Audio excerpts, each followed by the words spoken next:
Winter. You either love it or you leave it. And I'm still here. Now, I know it seems I haven't done a lot of videos in the last little while, and it's not because I haven't been camping, because I have. But they were short trips and not very exciting. I was mostly doing a little bit of testing and some experiments. However, I thought, you know what, maybe I'll just combine all those trips and maybe there's something worth watching. Let's find out.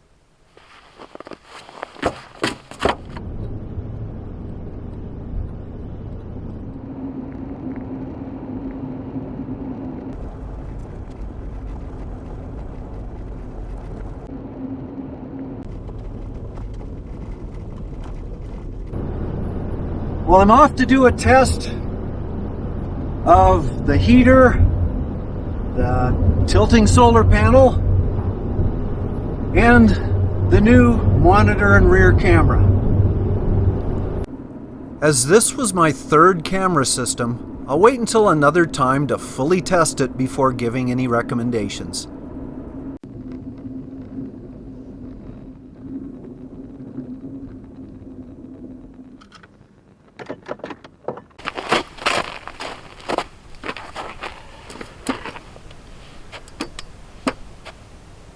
Well, there's not an awful lot of sunlight this time of year, so you really have to take advantage of it when you can. And I don't just mean for health reasons. If you rely on the sun for electricity as well, every little bit helps. You may remember that my summer trips included this 275 watt glass solar panel fastened to the roof of my camper. It kept my battery charged even on the cloudiest days. But in the winter, the sun's very low on the horizon, so a panel laying flat is a big disadvantage. I knew I needed a different strategy for the cold months of the year, so I actually started tweaking it in the fall. One thing I did is I removed that windbreak from the front of the solar panel, because now I need to tilt it. I'm going to have to come up with another design for that. The second thing I wanted to do is remove this vent cover, because it's not really much good. And that gives me a little bit more room to tilt the panel with. The frame is fastened to a rail with 6 bolts. However, if I remove 4 of the bolts and just keep the front ones a little loose, they act as a pivot. Up it tilts. So you see right now I've actually got it tilted forward. That's just with a piece of wood just set up there to see if it'll actually tilt, and it does. But I need a way of bringing it up and down without using a ladder or any special tools. So here's what I've come up with. This is a painter's pole. It's an adjustable, it goes up and down, quite high if you want it, and it's got an Acme thread on the end. Now, it's easy for me to get the solar panel up to that height. However, I don't have anything to secure it, or I didn't have anything to secure it. So I wandered around a hardware store, seeing if I could find something that would work, and here's what I came up with. This is a sponge sander with claws, and you can see there's a block of sandpaper on that. It's for sanding walls. Great little thing. But the first thing that's nice about it is it has the same Acme thread. But I also like it because of the way it pivots and tilts. That's perfect. But the best part is when I take the sandpaper block off, it actually gives me these 2 guides. So watch this. If I bring it up, there, it actually fits right in place, and those guides hold it there. So all I have to do is put these to the side and bolt them, and it's permanent. So now you have a little history of my tilted panel design. Let me demonstrate how it works. Well, you might notice I made one more change. And that is I put a rear camera mounted on the back of the solar panel. It's way up high, I get a great perspective, and hopefully it'll be away from the dust as well. Instead of bolts, I now use clevis pins and retainers. This makes quick removal of the fasteners without needing to use any tools.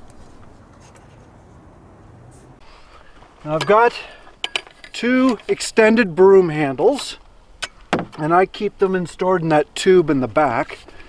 And let's just open these all the way up, lock them in place. Whew, it's cold again. Okay, it's tight. Just put them in like that. And get it at the right angle. There we go. There's one.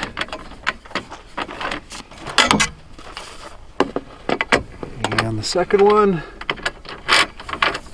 I just leave it a little loose and grab them both, and 1, 2, 3, and it's up. One goes there, and wing nuts go on the bottom just to hold it in place. And there it is, nice and secure, and it's pointed at the sun, not just up in the middle of the blue sky where it's not getting a lot of good solar energy. You need it directly at the sun.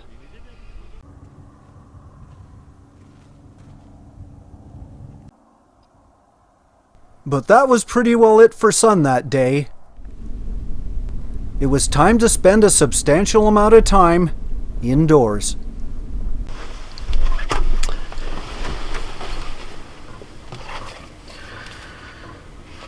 Now, one of the biggest problems with winter camping is you tend to have a lot of time when it's dark, especially in Canada. Like, it's December, and outdoors in the trailer, the sun went down today around 4 o'clock in the afternoon, and it's not coming up again until at least 8. And later on in December, and especially the more north you go, it could be 16 hours or more of darkness. That's a lot of dark time. So what do you do at night? You know, it's dark at 5 o'clock, and chances are you don't want to go to bed at 5 o'clock. 2 things I recommend is a good book and a good radio. Now, there are lots of books on camping and travel, and people have sort of asked, well, what ones do I recommend? And my favorite of all time is this one. John Steinbeck, Travels with Charlie.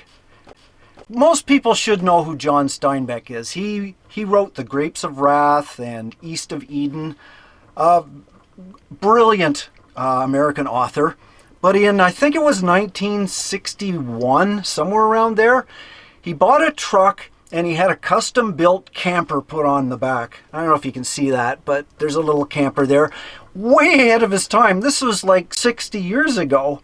And yeah, he was traveling with a camper trailer back then. He went all over the U.S.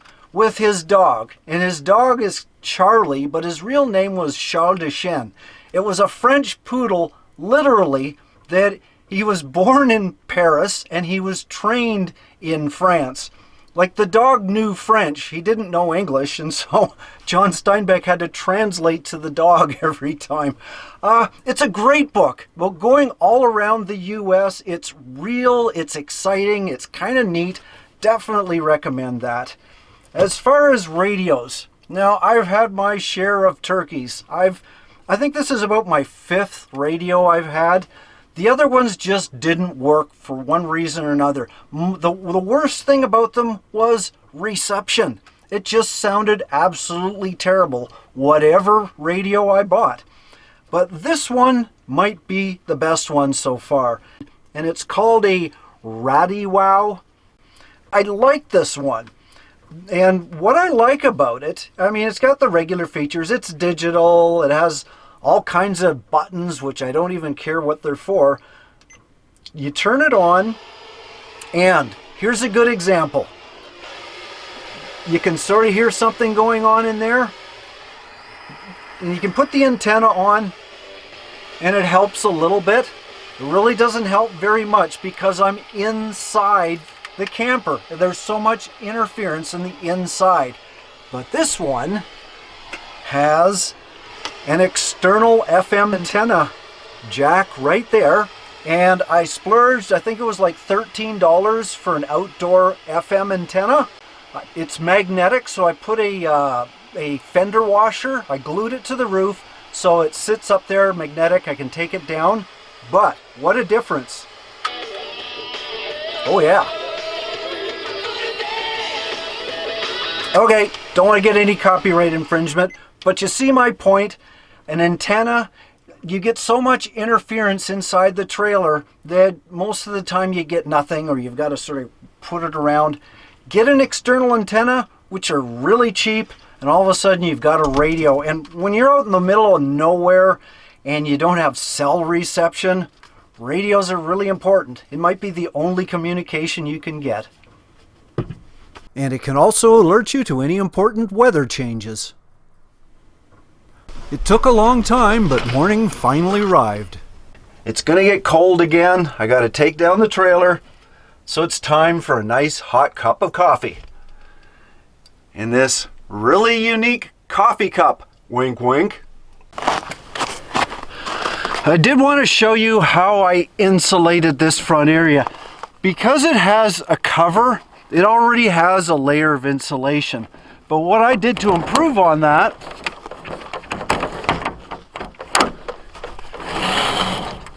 is I put a layer of pipe insulation which goes right around the rubber. So that gives it an almost airtight seal. That way, and I can still have room for my solar panel underneath. And when it goes down, that seal just seals right in with the rubber.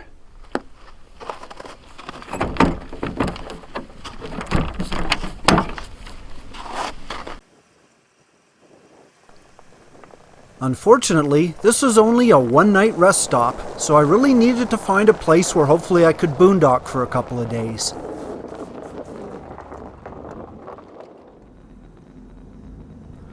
I ended up heading west and into the mountains.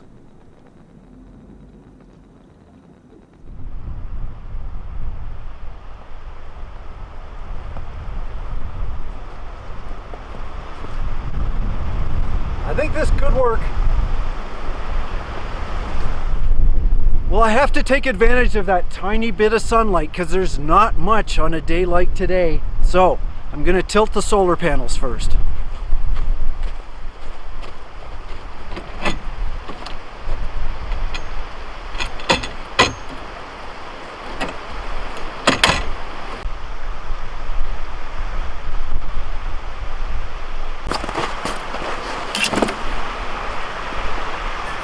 Well, I wouldn't say it's the ideal spot, but there's just not an awful lot of choice.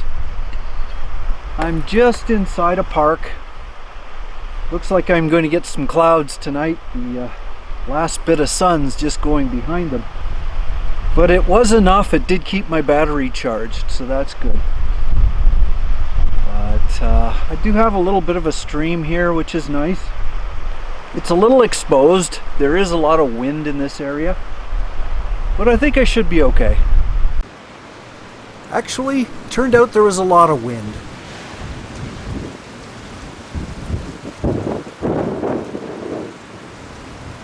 But it did at least show me the new solar panel supports held up well in these conditions. I think my major goal this trip is just to keep warm. There's a little bit of a wind and a wind chill. But I'm not doing too bad. I'm layered. When it gets colder, I'll layer a little bit more.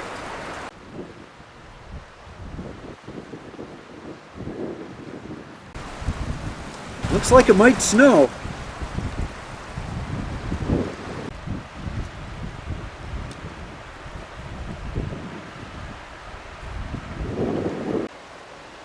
Now, as well as extra layering for me, I also did some extra layering for the camper.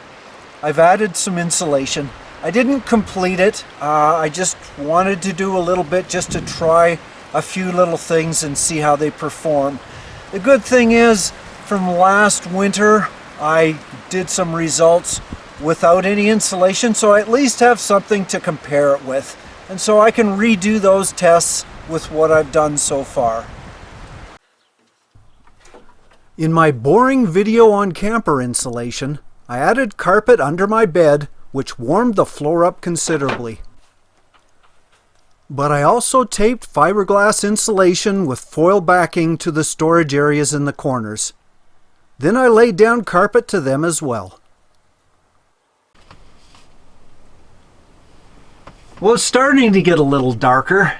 Sunset is actually around 4 o'clock right now. It's 4:10, so the sun actually went down 10 minutes ago. It will get a little cool. Right now it's not bad. Below freezing outside, just a little above freezing inside because there's been a little bit of heat retention during the day. And it's also because I've done a little bit better on insulation. Now, as you can see, my side windows have like a mylar foil. It's the window covers for vehicles. That same material, also for vans. And I've just got that on with Velcro. And because the sides of the trailer are fabric, then you just need the hook Velcro. And that sticks it in place. And I also put a little window made out of vinyl, out of clear vinyl, so I can see what's going on in that side of the trailer. I didn't want to cover it up completely, and that gives me a little bit of insulation as well, plus the curtains. Now on the back is complete vinyl. It's a vinyl sheet, clear vinyl, and again I've got that with Velcro hooks. You can see that goes on pretty securely all around. It's not a perfect seal, but it does insulate.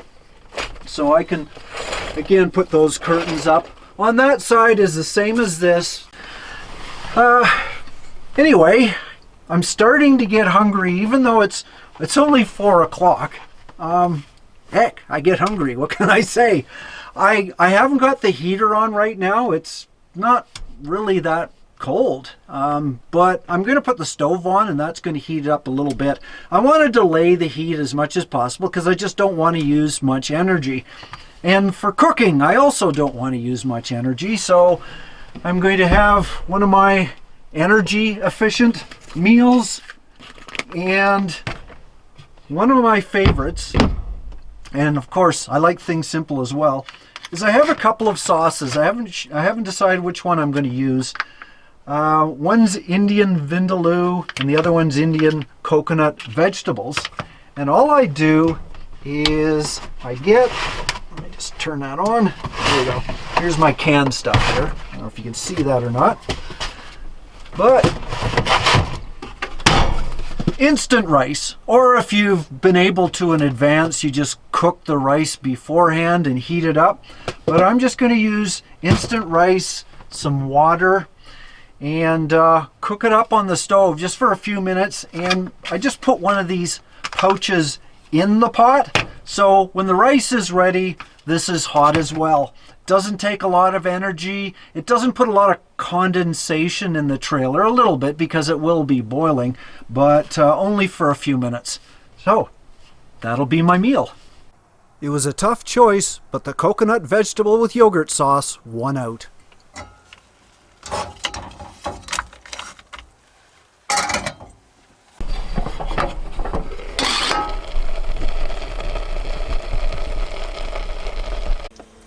You just make a bed of rice and then slop on the mix. Well, okay, it does kind of resemble vomit.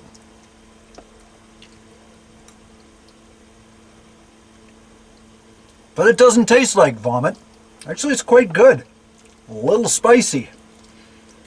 That'll keep me warm on a cold night. As it turned out, the night wasn't that cold, but it was certainly windy.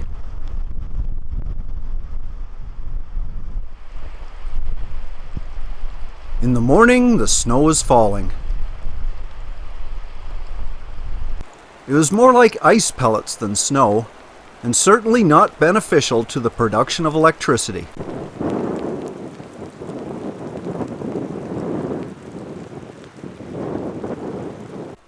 Although I did charge my battery, I'll have to wait for a sunny day to show the real benefits of a tilted solar panel.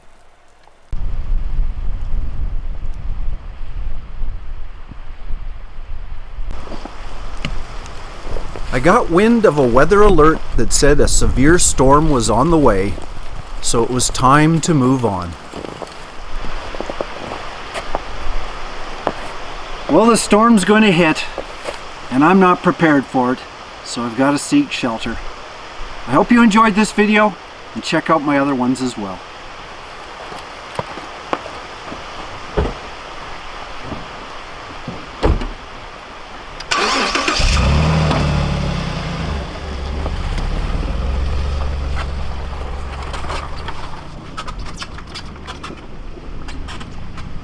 I will continue to make improvements on my winter camping experience, so please stay in touch for future ideas.